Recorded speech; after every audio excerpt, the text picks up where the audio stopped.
ਇਹ ਬੋਲਦੇ ਕਿਹੜੀ ਸੀ ਭਾਸ਼ਾ? ऑफिशियल लैंगुएज ਕਿਹੜੀ ਸੀ? ਸੰਸਕ੍ਰਿਤ ਸੀਗੀ। ਆਰੀਆਂ ਦੀ ਵੀ ਸੰਸਕ੍ਰਿਤ ਸੀ ਤੇ ਇਹਨਾਂ ਦੀ ਵੀ ਸੰਸਕ੍ਰਿਤ ਸੀਗੀ। ਤੇ ਇਹਨਾਂ ਦੇ ਸ਼ਾਸਕਾਂ ਬਾਰੇ ਕੁਝ ਗੱਲ ਕਰ ਰਹੇ ਹਾਂ। ਪਹਿਲਾ ਸ਼ਾਸਕ ਕਿਹੜਾ ਸੀਗਾ? ਗੁਪਤ ਵੰਸ਼ ਦਾ ਪਹਿਲਾ ਸ਼ਾਸਕ ਸ਼੍ਰੀ ਗੁਪਤ ਸੀਗਾ। ਸ਼੍ਰੀ ਗੁਪਤ ਦਾ ਪੀਰੀਅਡ ਕਦੋਂ ਤੱਕ ਸੀਗਾ? 240 ਏਡੀ ਤੋਂ ਲੈ ਕੇ 280 ਏਡੀ ਤੱਕ ਸ਼੍ਰੀ ਗੁਪਤ ਦਾ ਪੀਰੀਅਡ ਸੀ। ਸ਼੍ਰੀ ਗੁਪਤ ਦੀਆਂ ਕੀ ਵਿਸ਼ੇਸ਼ਤਾਵਾਂ ਸੀਗੀਆਂ? ਸ਼੍ਰੀ ਗੁਪਤ ਦੀ ਪਹਿਲੀ ਵਿਸ਼ੇਸ਼ਤਾ ਇਹ ਸੀ ਕਿ ਜਿਹੜਾ ਸ਼੍ਰੀ ਗੁਪਤ ਸੀਗਾ ਉਹ ਗੁਪਤ ਵੰਸ਼ ਦਾ ਕੀ ਸੀਗਾ? ਸੰਸਥਾਪਕ ਸੀਗਾ। ਦੂਸਰੀ ਵਿਸ਼ੇਸ਼ਤਾ ਇਹ ਸੀ ਕਿ ਇਸਨੇ ਕਿਹੜੀ ਉਪਾਧੀ ਧਾਰਨ ਕੀਤੀ ਸੀ? ਮਹਾਰਾਜ ਦੀ ਉਪਾਧੀ ਧਾਰਨ ਕੀਤੀ ਸੀ। ਤੇ ਇਸ ਦੇ ਬਾਰੇ ਵਿੱਚ ਇਤਿਹਾਸਕਾਰ ਇਤ ਸਿੰਘ ਦਾ ਕਹਿਣਾ ਹੈ, ਇਸ ਸਿੰਘ ਨੇ ਇਸ ਨੂੰ ਕੀ ਕਿਹਾ ਸੀ? ਸ਼੍ਰੀ ਗੁਪਤ ਨੂੰ ਕਿਹਾ ਸੀ ਉਸਨੇ ਚੇਲੀ ਕੇਤੋ ਕਿਹਾ ਸੀ ਇਤ ਸਿੰਘ ਨੇ ਸ਼੍ਰੀ ਗੁਪਤ ਨੂੰ। ਇਸ ਤੋਂ ਇਲਾਵਾ ਇਤ ਸਿੰਘ ਨੇ ਇਹ ਵੀ ਗੱਲ ਕੀਤੀ ਸੀ ਕਿ ਜਿਹੜਾ ਸ਼੍ਰੀ ਗੁਪਤ ਸੀਗਾ ਇਸਨੇ ਮਗਧ ਵਿੱਚ ਕੀ ਕੀਤਾ ਸੀਗਾ? ਇਸਨੇ ਮਗਧ ਵਿੱਚ ਇੱਕ ਮੰਦਿਰ ਦੀ ਸਥਾਪਨਾ ਕੀਤੀ ਸੀ ਤੇ ਜਿਸ ਦੇ ਵਾਸਤੇ ਇਸਨੇ 24 ਪਿੰਡ ਕੀ ਕੀਤੇ ਸੀਗੇ? ਦਾਨ ਕੀਤੇ ਸੀਗੇ। ਇਹ ਗੱਲਾਂ ਤੁਸੀਂ ਯਾਦ ਰੱਖਣੀਆਂ ਹੈਗੀਆਂ। ਸ਼੍ਰੀ ਗੁਪਤ ਤੋਂ ਇਲਾਵਾ ਇਸ ਵੰਸ਼ ਦਾ ਅਗਲਾ ਸ਼ਾਸਕ ਕਿਹੜਾ ਸੀਗਾ? ਅਗਲਾ ਸ਼ਾਸਕ ਸੀ ਘਟੋਤਕਚ। ਇਸ ਦਾ ਪੀਰੀਅਡ ਕਦੋਂ ਤੱਕ ਸੀ? 280 ਏਡੀ ਤੋਂ ਲੈ ਕੇ 319 ਏਡੀ ਤੱਕ। ਘਟੋਤਕਚ ਬਾਰੇ ਇਹ ਗੱਲ ਕੀਤੀ ਜਾਂਦੀ ਹੈ ਕਿ ਇਸਨੇ ਵੀ ਉਹੀ ਉਪਾਧੀ ਧਾਰਨ ਕੀਤੀ ਸੀ। ਕਿਹੜੀ? ਮਹਾਰਾਜ ਦੀ ਉਪਾਧੀ ਧਾਰਨ ਕੀਤੀ ਸੀ। ਟਾਈਟਲ ਇਸ ਦਾ ਵੀ ਉਹੀ ਸੀ ਜੋ ਸ਼੍ਰੀ ਗੁਪਤ ਦਾ ਸੀ। ਦੂਸਰੀ ਗੱਲ ਇਸਨੇ ਇਹ ਕੀਤੀ ਸੀ ਕਿ ਇਹ ਕੀ ਸੀਗਾ? ਸ਼੍ਰੀ ਗੁਪਤ ਦਾ ਉੱਤਰਾਧਿਕਾਰੀ ਸੀਗਾ। ਇਸ ਤੋਂ ਇਲਾਵਾ ਗੁਪਤ ਵੰਸ਼ ਦਾ ਅਗਲਾ ਜਿਹੜਾ ਸ਼ਾਸਕ ਸੀਗਾ ਉਹ ਸੀਗਾ ਚੰਦਰਗੁਪਤ III।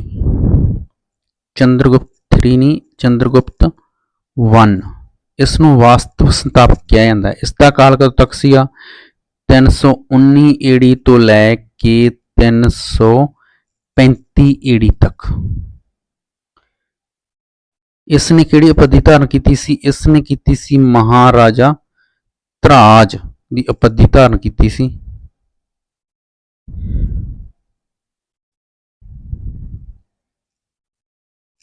ਹੋਰ ਇਸ ਨੇ ਇੱਕ ਸੰਮਤ ਚਲਾਇਆ ਸੀ ਜਿਸ ਨੂੰ ਕੀ ਕਿਹਾ ਜਾਂਦਾ ਹੈ? ਗੁਪਤ ਸੰਮਤ ਕਹਾ ਜਾਂਦਾ ਹੈ। ਕਦੋਂ ਚਲਾਇਆ ਸੀ? 319 ਏਡੀ ਚਲਵਾਇਆ ਸੀ ਇਸਨੇ। ਹੋਰ ਵਿਸ਼ੇਸ਼ਤਾ ਇਸ ਦੇ ਸ਼ਾਸਨ ਦੀ ਇਹ ਸੀ ਕਿ ਚੰਦਰਗੁਪਤ I ਨੇ ਸਭ ਤੋਂ ਪਹਿਲਾਂ ਕੀ ਚਲਾਈ ਸੀ? ਗੁਪਤ ਵੰਸ਼ ਵਿੱਚ ਸਿੱਕੇ ਚਲਾਏ ਸੀ ਤੇ ਇਸਨੇ ਲਿਛਵੀ ਰਾਜਕੁਮਾਰੀ ਨਾਲ ਮੈਰਿਜ ਕਰਵਾਈ ਸੀ। ਉਸ ਦਾ ਨਾਂ ਕੀ ਸੀਗਾ? ਕੁਮਾਰ ਦੇਵੀ ਸੀਗਾ। ਕੁਮਾਰ ਦੇਵੀ ਦੇ ਕੁੱਖੋਂ ਬਾਅਦ ਵਿੱਚ ਸਮੁੰਦਰਗੁਪਤ ਦਾ ਜਨਮ ਹੋਇਆ ਸੀ। ਇਸ ਲਈ ਸਮੁੰਦਰਗੁਪਤ ਨੂੰ ਕੀ ਕਿਹਾ ਜਾਂਦਾ ਹੈ? ਲਿਛਵੀ ਦੋਤਰਾ ਵੀ ਕਿਹਾ ਜਾਂਦਾ ਹੈਗਾ। ਚੰਦਰਗੁਪਤ I ਨੇ ਰਾਜਕੁਮਾਰੀ ਕੁਮਾਰ ਦੇਵੀ ਦੇ ਨਾਂ ਤੇ ਕੀ ਚਲਾਏ ਸੀਗੇ? ਸਿੱਕੇ ਵੀ ਚਲਵਾਏ ਸੀਗੇ। ਇਹ ਵੀ ਤੁਸੀਂ ਯਾਦ ਰੱਖਣਾ ਹੈਗਾ। ਰਾਜਾ ਰਾਣੀ ਦੇ ਸਿੱਕੇ ਚਲਵਾਏ ਸੀ ਇਸਨੇ। ਚੰਦਰਗੁਪਤ I ਨੇ ਜਦੋਂ ਲਿਛਵੀ ਰਾਜਕੁਮਾਰੀ ਨਾਲ ਵਿਆਹ ਕਰਵਾ ਲਿਆ ਸੀ ਤਾਂ ਬਿਹਾਰ ਤੇ ਨੇਪਾਲ ਦੇ ਖੇਤਰਾਂ ਤੇ ਨਿਯੰਤਰਣ ਕਰਨ ਵਿੱਚ ਇਸ ਨੂੰ ਕੀ ਮਿਲ ਗਈ ਸੀ? ਸਹਾਇਤਾ ਮਿਲ ਗਈ ਸੀ। ਹੁਣ ਕੋਈ ਵੀ ਹਮਲਾਵਰ ਬੰਗਾਲ ਤੇ ਨੇਪਾਲ ਦੇ ਪਾਸੋਂ ਇਸ ਤੇ ਹਮਲਾ ਨਹੀਂ ਕਰ ਰਿਹਾ ਸੀ ਕਿਉਂਕਿ ਇਸ ਦੀਆਂ ਹੱਦਾਂ ਉੱਥੋਂ ਤੱਕ ਪਹੁੰਚ ਗਈਆਂ ਸੀ। ਅਗਲਾ ਸ਼ਾਸਕ ਕਿਹੜਾ ਸੀਗਾ? ਅਗਲਾ ਸ਼ਾਸਕ ਸੋਨੋ ਮਾਸਟਰ ਕੈਡਰ ਵਿੱਚ ਤਾਂ ਸਮੁੰਦਰਗੁਪਤ ਤੇ ਚੰਦਰਗੁਪਤ II ਹੀ ਸਿਲੇਬਸ ਦਿੱਤੇ ਗਏ ਆ ਗੁਪਤ ਪੀਰੀਅਡ ਦੇ। ਇਹਨਾਂ ਬਾਰੇ ਆਪਾਂ ਸੰਖੇਪ ਵਿੱਚ ਅੱਗੇ ਗੱਲ ਕਰਾਂਗੇ। ਕਿ ਆਪਾਂ ਥੋੜਾ ਮੋਟਾ ਇਹਨਾਂ ਬਾਰੇ ਦੱਸ ਰਹੇ ਹਾਂ ਗੁਪਤ ਪੀਰੀਅਡ ਬਾਰੇ। ਤਾਂ ਸਮੁੰਦਰਗੁਪਤ ਅਗਲਾ ਸ਼ਾਸਕ ਸੀ। ਇਸ ਦਾ ਪੀਰੀਅਡ ਕਿਹੜਾ ਸੀਗਾ? ਇਸ ਦਾ ਪੀਰੀਅਡ ਸੀ 335 ਏਡੀ ਤੋਂ ਲੈ ਕੇ 375 ਏਡੀ ਤੱਕ। ਤੇ ਸਮੁੰਦਰਗੁਪਤ ਦੀਆਂ ਉਪਾਧੀਆਂ ਸੀਆਂ, ਇੱਕ ਸੀ ਪ੍ਰਕਾਰਮਾਕ, ਇੱਕ ਸੀ ਧਰਨੀ ਪੰਥ, ਵੀ ਜਿਹੜਾ ਵਿਜੇਤਾ ਹੁੰਦਾ ਹੈ ਦੁਨੀਆ ਦਾ ਉਹਨੂੰ ਕਹਿੰਦੇ ਆ ਧਰਨੀ ਪੰਥ। ਇੱਕ ਸੀ ਇਸ ਦੀ ਉਪਾਧੀ ਨੈਪੋਲੀਅਨ, ਭਾਰਤ ਦਾ ਨੈਪੋਲੀਅਨ। ਕਿਹਨੇ ਕਿਹਾ ਸੀ ਇਸ ਨੂੰ? VA ਸਮਿਥ ਨੇ ਕਿਹਾ ਸੀ। ਇਹ ਵੀ ਤੁਸੀਂ ਯਾਦ ਰੱਖਣਾ ਹੈਗਾ, ਇਸ ਜਿੱਤਾਂ ਕਰਕੇ ਇਸ ਨੂੰ ਕੀ ਕਿਹਾ ਜਾਂਦਾ ਸੀ? ਭਾਰਤ ਦਾ ਨੈਪੋਲੀਅਨ ਕਿਹਾ ਜਾਂਦਾ ਸੀ। ਇਸ ਤੋਂ ਇਲਾਵਾ ਇਸ ਦੀ ਇੱਕ ਟਾਈਟਲ ਸਭ ਤੋਂ ਉਚਿਤ ਸੀ, ਉਹ ਕਿਹੜਾ ਸੀਗਾ? ਸਰਵ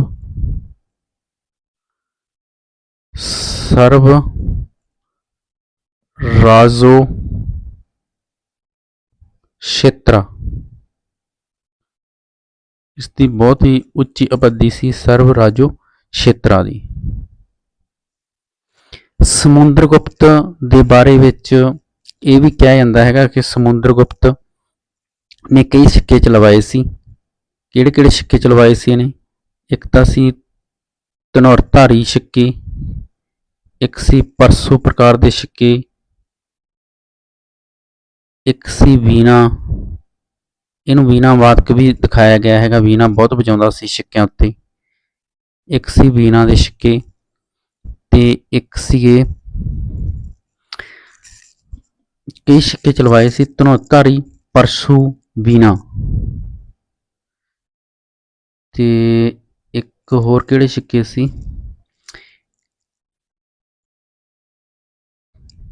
ਪਰਸੂ, ਧਨੁਰਧਾਰੀ, ਵੀਣਾ, ਇੱਕ ਗਰੂੜ ਪ੍ਰਕਾਰ ਦੇ ਸਿੱਕੇ। ਇਹ ਸਾਰੇ ਸਿੱਕੇ ਸਮੁੰਦਰਗੁਪਤ ਨੇ ਆਪਣੇ ਸ਼ਾਸਨ ਕਾਲ ਵਿੱਚ ਚਲਵਾਏ ਸੀਗੇ। ਇਸ ਤੋਂ ਇਲਾਵਾ ਸਮੁੰਦਰਗੁਪਤ ਬਾਰੇ ਇਹ ਵੀ ਵਿਸ਼ੇਸ਼ਤਾ ਹੈਗੀ ਆ ਕਿ ਸਮੁੰਦਰਗੁਪਤ ਸੀਗਾ ਜਿਹੜਾ, ਉਸਨੇ ਹੋਰ ਕੀ ਕੀਤਾ ਸੀਗਾ? ਇਸਨੇ ਉੱਤਰੀ ਭਾਰਤ ਨੂੰ ਜਿੱਤਿਆ ਸੀਗਾ।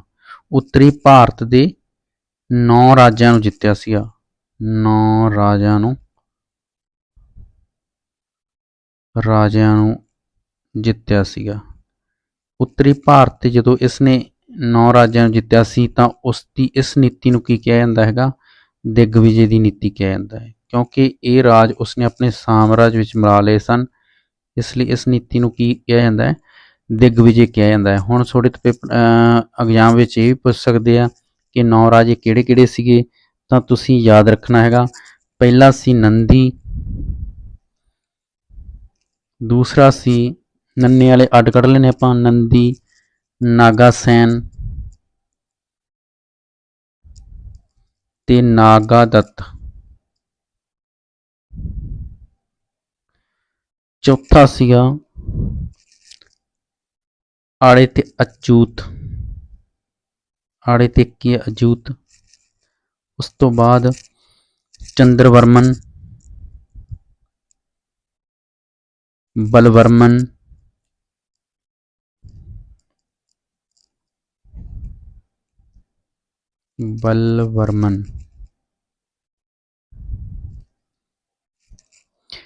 ਫਿਰ ਸੀ ਗੰਗਾ, ਪਾਥੀ, ਨਾਗਾ। 7ਵੇਂ ਨੰਬਰ ਤੇ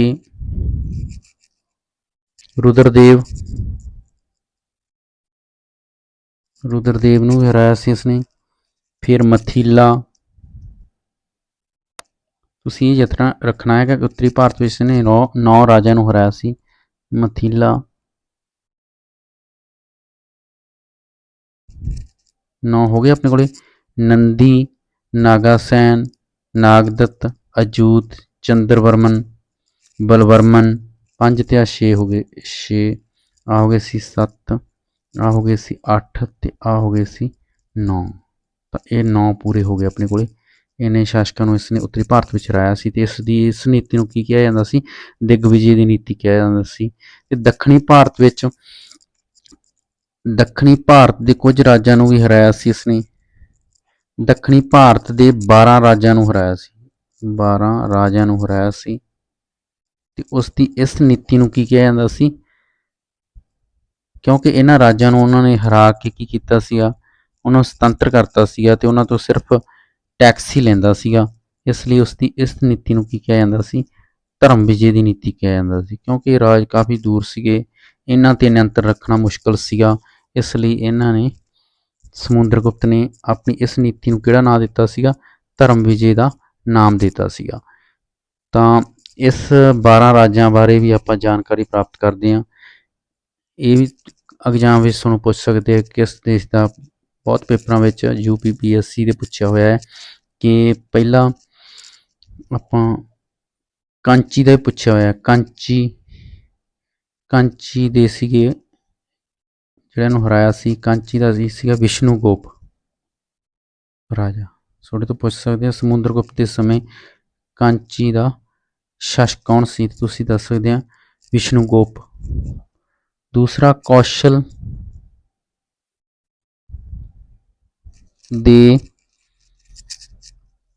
ਦੇ ਮਹਿੰਦਰ ਨੂੰ ਹਰਾਇਆ ਸੀਗਾ। ਤੀਸਰਾ ਪਿਸਤਾਪੁਰ ਦੇ ਵੀ ਮਹਿੰਦਰ ਨੂੰ ਹਰਾਇਆ ਸੀ ਇਸਨੇ, ਪਿਸਤਾਪੁਰ ਦੇ ਮਹਿੰਦਰ ਨੂੰ ਹਰਾਇਆ ਸੀ। ਚੌਥੇ ਨੰਬਰ ਤੇ ਦੇਵਰਾਸ਼ਟਰ ਦੇ ਕਬੀਰਾ ਨੂੰ ਹਰਾਇਆ ਸੀ ਇਹਨਾਂ ਨੇ, ਸਮੁੰਦਰਗੁਪਤ ਨੇ। ਪੰਜਵੇਂ ਨੰਬਰ ਤੇ ਵੇਗੀ ਦਾ ਸ਼ਾਸਕ ਵੀ ਪੁੱਛਿਆ ਹੈਗਾ ਐਗਜ਼ਾਮ ਵਿੱਚ। ਵੇਗੀ ਦੇ ਹਸਤੀਵਰਮਨ ਨੂੰ ਹਰਾਇਆ ਸੀਗਾ, ਹਸਤੀਵਰਮਨ ਨੂੰ ਹਰਾਇਆ ਸੀ। ਤੇ ਛੇਵੇਂ ਨੰਬਰ ਤੇ ਪਾਲਕੰਦ ਸੀਗਾ, ਪਾਲਕੰਦ ਦੇ ਉਗਰਸੈਨ ਨੂੰ ਹਰਾਇਆ ਸੀਗਾ, ਉਗਰਸੈਨ ਨੂੰ ਹਰਾਇਆ ਸੀ। ਸੱਤਵੇਂ ਨੰਬਰ ਤੇ ਕਤੂਰਾ ਦਾ ਉਸ ਸਮੇਂ ਸ਼ਾਸਕ ਸੀ ਸਵਾਮੀ ਦੱਤਾ, ਇਸ ਨੂੰ ਹਰਾਇਆ ਸੀ, ਸਵਾਮੀ ਦੱਤਾ ਨੂੰ। ਤੇ ਕੋਬਰਾਲਾ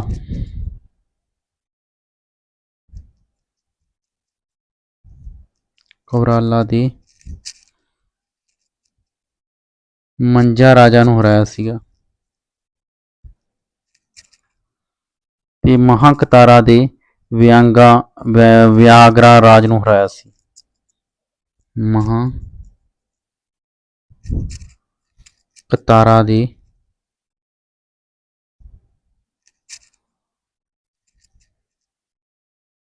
ਵਿਆਗਰਾ ਰਾਜਾ ਨੂੰ ਹਰਾਇਆ ਸੀ। ਅਮੁਕਤ ਦੇ ਇਹ ਵੀ ਐਗਜ਼ਾਮ ਵਿੱਚ ਪੁੱਛਿਆ ਹੋਇਆ ਸੀ। ਅਮੁਕਤ ਦਾ ਕਿਹੜਾ ਸ਼ਾਸਕ ਸਮੁੰਦਰਗੁਪਤ ਦੇ ਸਮੇਂ? ਅਮੁਕਤ ਦੇ ਨੀਲਰਾਜ ਨੂੰ ਹਰਾਇਆ ਸੀ, ਨੀਲਰਾਜ ਨੂੰ ਹਰਾਇਆ ਸੀ।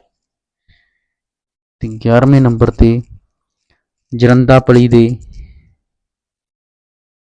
ਜਰੰਦਾਪਲੀ ਸੀਗਾ ਇੱਕ ਇਲਾਕਾ, ਉਸ ਦੇ ਦਮਨ ਨੂੰ ਹਰਾਇਆ ਸੀ, ਦਮਨਾ ਵੱਜਦਾ ਸੀ ਉਹ, ਦਮਨ। ਹੋਰ ਆਪਣਾ ਸ਼ਾਸਕ ਕੁਸਤਲਾਪੁਰ, ਇਹ ਵੀ ਐਗਜ਼ਾਮ ਵਿੱਚ ਪੁੱਛਿਆ ਹੋਇਆ। ਕੁਸਤਲਾਪੁਰ ਦੇ ਧਨੰਜੇ ਨੂੰ ਹਰਾਇਆ ਸੀ,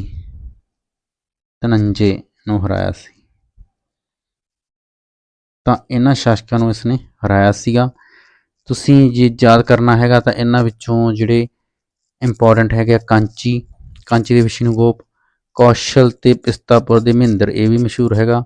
ਦੇਵਰਾਸ਼ਟਰ ਦਾ ਕਬੀਰਾ ਵੀ ਮਸ਼ਹੂਰ ਹੈਗਾ। ਵੇਗੀ ਦੇ ਹਸਤੀਵਰਮਨ ਵੀ ਮਸ਼ਹੂਰ ਹੈਗਾ।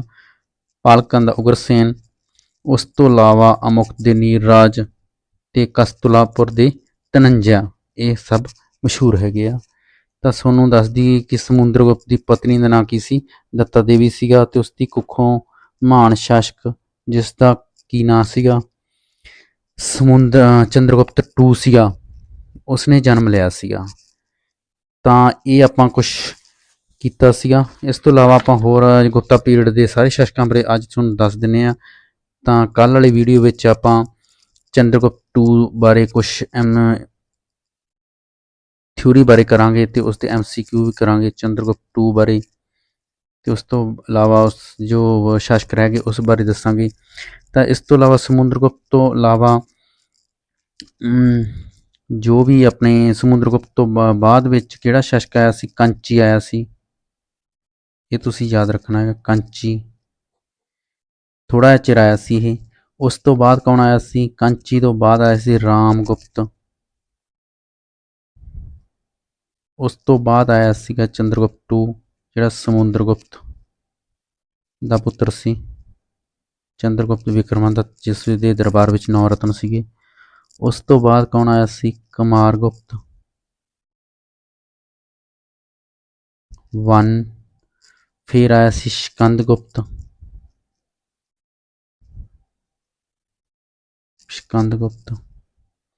ਫਿਰ ਆਇਆ ਸੀ ਬੁੱਧਗੁਪਤ, ਪੁਰੂਗੁਪਤ, ਪੁਰੂ ਪੱਪੇ ਤੇ ਪੁਰੂਗੁਪਤ।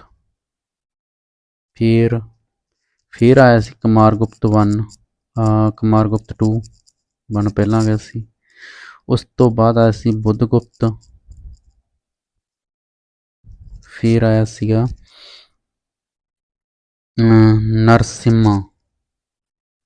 ਨਰਸਿਮਾ ਗੁਪਤ ਬਾਲਾਦਿੱਤਿਆ।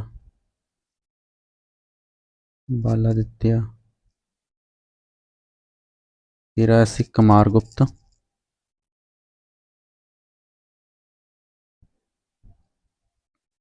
ਤੇ ਫਿਰ ਆਇਆ ਸੀ ਵਿਸ਼ਨੂਗੁਪਤ। ਇਹ ਸਾਰੇ ਸ਼ਾਸਕ ਜਿਹੜੇ ਸੀਗੇ ਗੁਪਤ ਪੀਰੀਅਡ ਵਿੱਚ ਆਏ ਸੀਗੇ, ਤੇ ਅਖੀਰਲਾ ਸ਼ਾਸਕ ਗੁਪਤ ਕਾਲ ਦਾ ਕਿਹੜਾ ਸੀ, ਵਿਸ਼ਨੂਗੁਪਤ ਸੀਗਾ।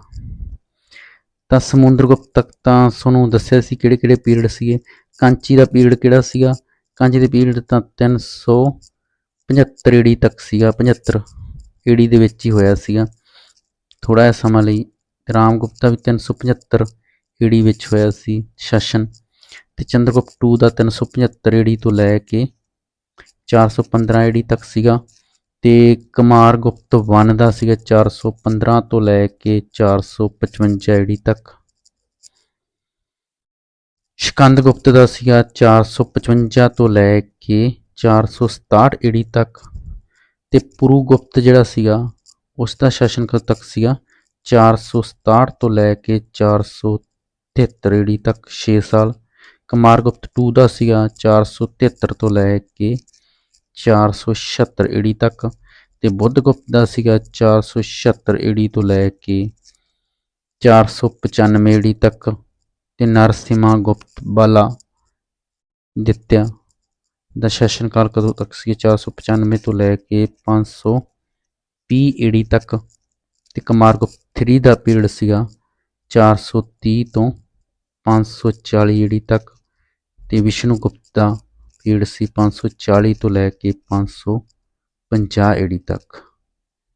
ਤਾਂ ਇਹ ਸ਼ਾਸਕ ਹੋਏ ਹੈਗੇ ਆ ਸਮੁੰਦਰਗੁਪਤ ਤੋਂ ਬਾਅਦ ਕਰਮਵਾਰ, ਇਹ ਵੀ ਤੁਸੀਂ ਯਾਦ ਰੱਖਣਾ ਹੈਗਾ।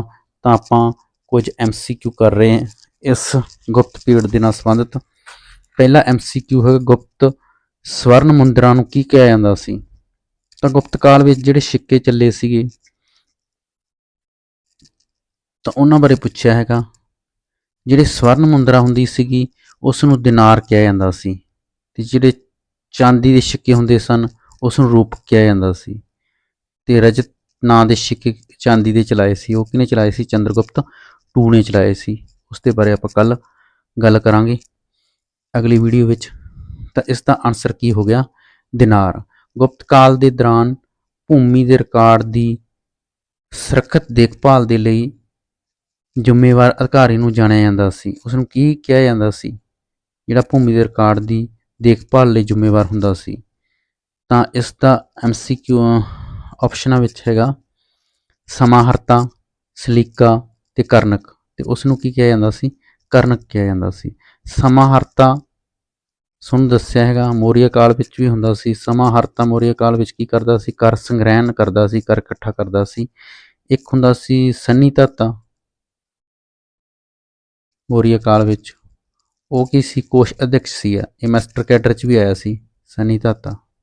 ਮਾਸਟਰ ਕੈਡਰ ਵਿੱਚ ਇੱਕ ਹੋਰ ਪੁੱਛਿਆ ਸੀਗਾ ਕਿ ਗੁਪਤ ਕਾਲ ਵਿੱਚ ਜਿਹੜੀ ਦੇਵੀ ਸੀ ਉਹ ਕਿਸ ਦੇਵਤੇ ਨੂੰ ਬਈ ਲੋਕਾਰਕਾ ਕਿਹਾ ਜਾਂਦਾ ਸੀ? ਸਨ ਨੂੰ ਕਿਹਾ ਜਾਂਦਾ ਸੀ, ਸੂਰਜ ਨੂੰ ਲੋਕਾਰਕਾ। ਗੁਪਤ ਕਾਲ ਵਿੱਚ ਹੀ ਕਿਹਾ ਜਾਂਦਾ ਸੀ ਲੋਕਾਰਕਾ ਸਨ ਨੂੰ।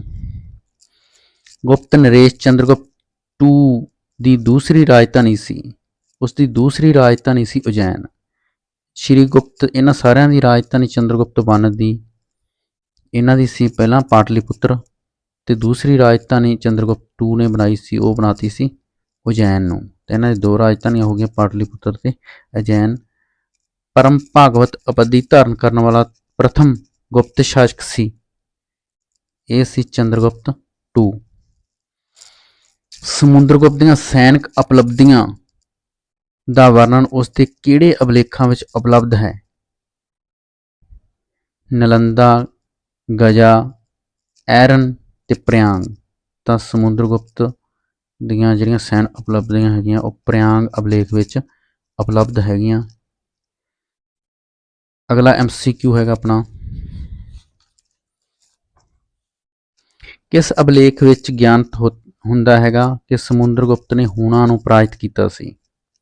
ਕਿਹੜੇ ਅਭਿਲੇਖ ਤੋਂ ਇਹ ਪਤਾ ਲੱਗਦਾ ਹੈਗਾ ਕਿ ਸਮੁੰਦਰਗੁਪਤ ਨੇ ਹੂਣਾ ਨੂੰ ਪਰਾਜਿਤ ਕੀਤਾ ਸੀ? ਭੀਤਰੀ ਸਤੰਭ ਲੇਖ, ਮੰਦਸੌਰ ਅਭਿਲੇਖ, ਇਲਾਹਾਬਾਦ ਸਤੰਭ ਲੇਖ ਤੇ ਉਦੈਗਿਰੀ ਸਤੰਭ ਲੇਖ। ਤਾਂ ਕੀ ਤੋਂ ਪਤਾ ਲੱਗਦਾ ਹੈਗਾ? ਭੀਤਰੀ ਸਤੰਭ ਲੇਖ ਤੋਂ ਪਤਾ ਲੱਗਦਾ ਹੈਗਾ। ਅਗਲਾ MCQ ਹੈ, ਸਮੁੰਦਰਗੁਪਤ ਤੇ ਪ੍ਰਯਾਗ ਪ੍ਰਸ਼ਸਤੀ ਵਿੱਚ ਕੌਸ਼ਲ ਦੇ ਸ਼ਾਸਕ ਦਾ ਕੀ ਨਾਮ ਸੀ? ਪੁੱਛ ਲਿਆ ਨਾ ਤੁਹਾਨੂੰ। ਜੇ ਸ਼ਾਸਕ ਜੇ ਲਿਖਾਏ ਹੈਗੇ ਆ, ਦੱਖਣੀ ਭਾਰਤ ਦੇ 12 ਸੀਗੇ ਤੇ ਉੱਤਰੀ ਭਾਰਤ ਦੇ 9 ਰਾਜੇ ਸੀਗੇ। ਦਿਗਵਿਜੇ ਧਰਮ ਵਿਜੇ ਦੀ ਨੀਤੀ ਅਪਣਾਈ ਸਮੁੰਦਰਗੁਪਤ ਨੇ ਉਹਨਾਂ ਦੋਨਾਂ ਦੇ ਪ੍ਰਤੀ। ਸਮੁੰਦਰਗੁਪਤ ਤੇ ਪ੍ਰਯਾਗ ਪ੍ਰਸ਼ਸਤੀ ਕੌਸ਼ਲ ਦਾ ਸ਼ਾਸਕ ਕੌਣ ਸੀ? ਕੌਸ਼ਲ ਦਾ ਸ਼ਾਸਕ ਕਿਹੜਾ ਸੀਗਾ? ਮਹਿੰਦਰ ਸੀਗਾ। ਤੁਹਾਨੂੰ ਪਤਾ ਹੈਗਾ ਪ੍ਰਯਾਗ ਪ੍ਰਸ਼ਸਤੀ ਨੂੰ ਇਲਾਹਾਬਾਦ ਪ੍ਰਸ਼ਸਤੀ ਵੀ ਕਿਹਾ ਜਾਂਦਾ ਹੈ, ਤੇ ਇਸ ਦਾ ਲੇਖ ਕੌਣ ਸੀ? ਹਰੀਸੈਨ ਸੀਗਾ, ਜਿਹੜਾ ਕਿ ਮੰਤਰੀ ਵੀ ਸੀਗਾ ਸਮੁੰਦਰਗੁਪਤ ਦਾ ਤੇ ਦਰਬਾਰੀ ਕਵੀ ਵੀ ਸੀਗਾ। ਤੇ ਇਸਨੇ ਪ੍ਰਯਾਗ ਪ੍ਰਸ਼ਸਤੀ ਕਿਹੜੀ ਸ਼ੈਲੀ ਵਿੱਚ ਲਿਖੀ ਹੈ? ਚੰਪੂ ਸ਼ੈਲੀ ਵਿੱਚ ਲਿਖੀ ਹੈਗੀ ਹੈ। ਨਿਮਨਲਿਖਤ ਵਿੱਚ ਕਿਸ ਅਭਿਲੇਖ ਤੋਂ ਪ੍ਰਗਟ ਹੁੰਦਾ ਹੈ ਕਿ ਪ੍ਰਾਚੀਨ ਸ਼੍ਰੇਣੀਆਂ ਬੈਂਕਾਂ ਦਾ ਵੀ ਕੰਮ ਕਰਦੀਆਂ ਸੀਗੀਆਂ? ਹੁਵਿਸਕ ਦੇ ਕਾਲ ਦਾ ਮਥੁਰਾ ਅਭਿਲੇਖ, ਕੁਮਾਰਗੁਪਤ ਦਾ ਮੰਦਸੌਰ ਅਭਿਲੇਖ, ਬੁੱਧਗੁਪਤ ਦਾ ਐਰਨ ਅਭਿਲੇਖ, ਮੇਹਰ ਭੋਜ ਦਾ ਗਵਾਲੀਅਰ ਅਭਿਲੇਖ।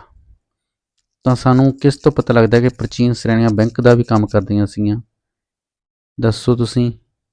ਕੁਮਾਰਗੁਪਤ ਦਾ ਮੰਦਸੌਰ ਅਭਿਲੇਖ ਤੋਂ ਪਤਾ ਲੱਗਦਾ ਹੈਗਾ ਕਿ ਜਿਹੜੀਆਂ ਪ੍ਰਾਚੀਨ ਸ਼੍ਰੇਣੀਆਂ ਸੀਗੀਆਂ ਉਹ ਬੈਂਕਾਂ ਦਾ ਵੀ ਕੰਮ ਕਰਦੀਆਂ ਸੀਗੀਆਂ। ਅਗਲਾ MCQ ਹੈਗਾ, ਦਮੋਦਰਪੁਰ ਤਾਮਰਪੱਤਰ ਲੇਖ ਜੋ ਸਥਾਨੀ ਪ੍ਰਸ਼ਾਸਨ ਦਾ ਵਿਵਰਣ ਦਿੰਦਾ ਹੈ, ਕਿਸ ਦੇ ਸ਼ਾਸਨ ਕਾਲ ਨਾਲ ਸੰਬੰਧਿਤ ਹੈਗਾ? ਤਾਂ ਕਿਸ ਦੇ ਸ਼ਾਸਨ ਕਾਲ ਨਾਲ ਸੰਬੰਧਿਤ ਹੈਗਾ ਇਹ ਦਮੋਦਰਪੁਰ ਤਾਮਰਪੱਤਰ? ਸਕੰਦਗੁਪਤ, ਸਮੁੰਦਰਗੁਪਤ, ਰਾਮਗੁਪਤ। ਤਾਂ ਕੁਮਾਰਗੁਪਤ ਜਿਹੜਾ ਪ੍ਰਥਮ ਸੀਗਾ ਉਸ ਦੇ ਨਾਲ ਸੰਬੰਧਿਤ ਹੈਗਾ ਦਮੋਦਰਪੁਰ ਤਾਮਰਪੱਤਰ ਲੇਖ। ਕਿਸ ਸ਼ਾਸਕ ਵੰਸ਼ ਨੇ ਮੰਦਰਾਂ ਤੇ ਬ੍ਰਾਹਮਣਾਂ ਨੂੰ ਸਭ ਤੋਂ ਅਧਿਕ ਗ੍ਰਾਮ ਅਨੁਦਾਨ ਵਿੱਚ ਦਿੱਤੇ ਸੀਗੇ? ਇਹਨੇ ਦਿੱਤੇ ਸੀ ਪਾਲ ਵੰਸ਼ ਨੇ, ਜਾਂ ਰਾਸ਼ਟਰਕੂਟ ਵੰਸ਼ ਨੇ, ਜਾਂ ਪ੍ਰਤੀਹਾਰ ਵੰਸ਼ ਨੇ? ਤਾਂ ਗੁਪਤ ਵੰਸ਼ ਨੇ ਇਹੋ ਜਿਹਾ ਵੰਸ਼ ਸੀ ਜਿਨ੍ਹਾਂ ਨੇ ਮੰਦਰਾਂ ਤੇ ਬ੍ਰਾਹਮਣਾਂ ਨੂੰ ਸਭ ਤੋਂ ਵੱਧ ਗ੍ਰਾਮ ਅਨੁਦਾਨ ਵਿੱਚ ਦਿੱਤੇ ਸੀਗੇ। ਤਾਂ ਇਹ ਅੱਜ ਦੀ ਆਪਣੀ ਵੀਡੀਓ ਸੀ। ਤਾਂ ਵੀਡੀਓ ਨੂੰ ਲਾਈਕ, ਸ਼ੇਅਰ ਤੇ ਸਬਸਕ੍ਰਾਈਬ ਜ਼ਰੂਰ ਕਰ ਦਿਆ ਕਰੋ। Thanks for watching video.